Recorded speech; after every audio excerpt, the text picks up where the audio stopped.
Hello everyone, আসসালামু আলাইকুম। Welcome back to my channel.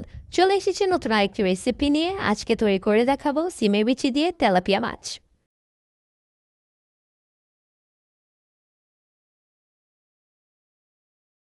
প্রথমে তেলাপিয়া মাছটা হলুদ, মরিচ আর সামান্য পরিমাণ লবণ দিয়ে মেখে গরম তেলে ভেজে নিব।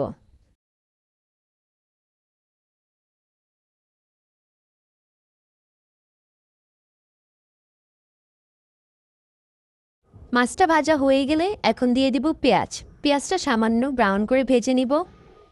পেঁয়াজটা ভাজা হয়ে গেলে এর মধ্যে দিয়ে দেবো হলুদের গুঁড়া, মরিচের গুঁড়া, ধনিয়া জিরা গুঁড়া, সিমের বিচি আর টমেটো। এখন সবগুলো কিছুক্ষণ কষিয়ে নিব।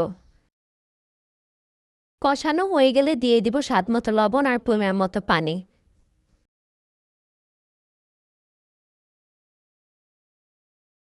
সিমের বিচিটা হালকা সিদ্ধ হয়ে আসলে এখন দিয়ে দিব আগে থেকে ভেজে রাখা মাছ।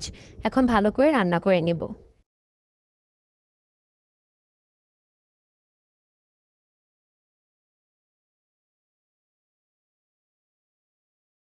রান্নাটা হয়ে গেলে নামানোর আগে দিয়ে দিব কাঁচামরিচ আর ধনিয়া পাতা।